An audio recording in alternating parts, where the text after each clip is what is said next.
Ariel's Nightlight.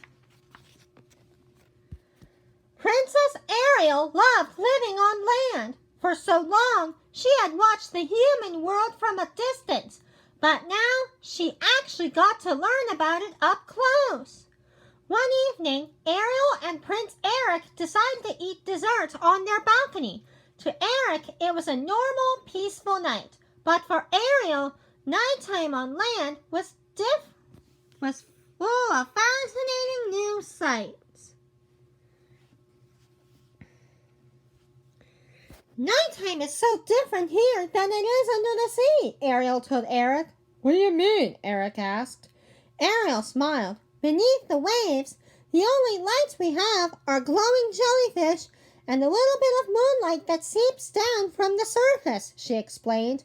But here on land, you have fire that you can use to light up the night.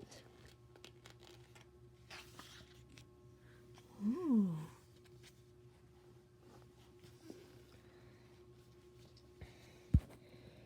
Eric smiled at Ariel. Fire isn't the only thing on land that lights up the night, he said. I know something else I think you'll love. Eric put out the torches, leaving the balcony in darkness. But not total darkness. Ariel's eyes widened as she spotted a bunch of small bright sparks zipping through the air around them. With the torches lit, she hadn't been able to see them. What are they? She exclaimed. They're a lot smaller than the jellyfish we had under the sea. Prince Eric chuckled. They're called fireflies, he said. He caught one and then opened his hand so Ariel can look at it. See? Their bodies light up. Look at the firefly.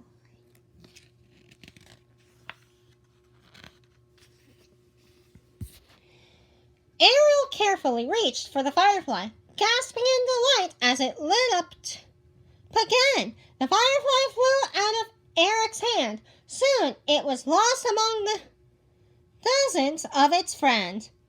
They're lovely, Ariel said. They move through the air as easily as fish through water. Does everything here remind you of fish? Eric teased gently. Ariel laughed. Not everything, she replied.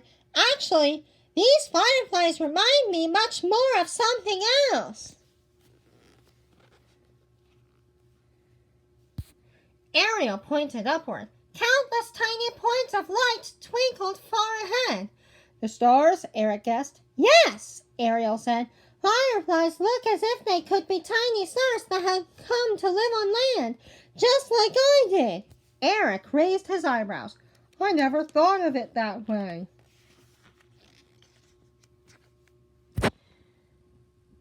It's too bad there's so much light coming from the place, Ariel said. It makes it hard to see all the stars. What do you mean? Eric said. There are plenty of stars out tonight. Not as many as I could see when I used to sneak up to the surface, Ariel told him. I suppose it's easier to see them out there because there is so much darker.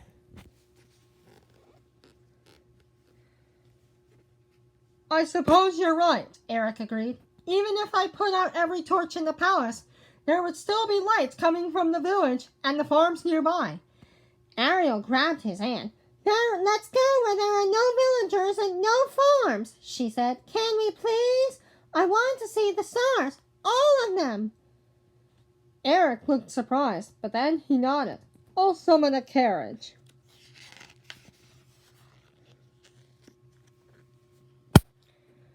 Soon the carriage arrived. Eric and Ariel climbed aboard and rode out to the palace gates. Their carriage traveled through the village and along a windy path up the rolling countryside. They passed several farms with animals sleeping in the fields. The farther away they traveled from the lights of the village, the darker the world around them grew.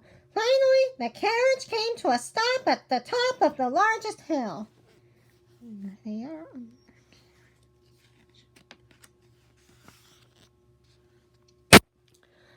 Hopping out of the carriage, Ariel looked around. Far, far below, she could just make out the faint glow of the palace on the horizon.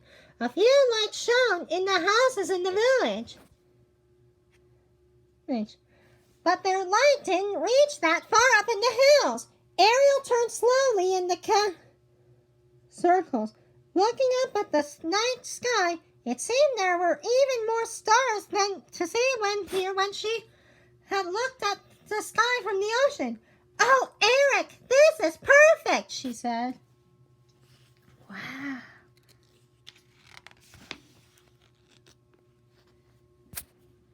Ariel and Eric walked through the soft glass. Eric laid out a blanket. Ariel sat down. Turning her eyes toward the sky, "Look," she told Eric. "Now we can see all the stars." Eric lay back, crossing his arms behind his head and taking in the view of the night sky. "You were right, Ariel," he said. "I've never seen so many stars. There are too many to count." "There are lots of stars to count."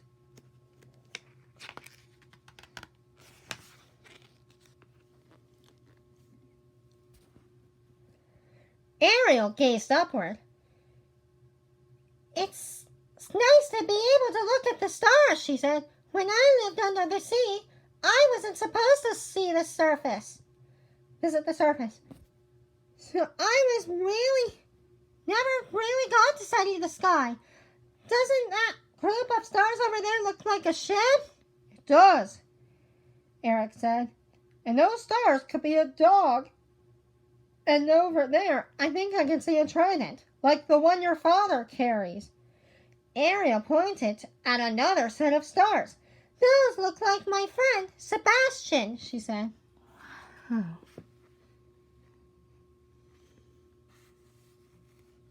And that's the dog, the crab, that's the train, that's the ship.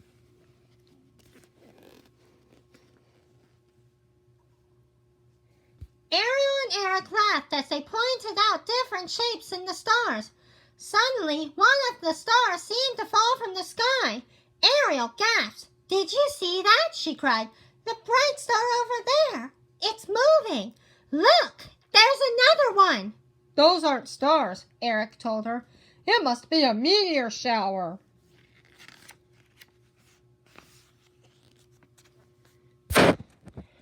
Ariel watched the falling meteors. "They're beautiful," she said.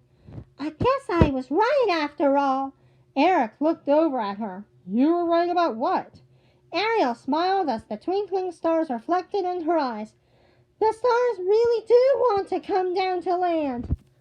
Like, comment, and subscribe, and I'll see you next time. Bye.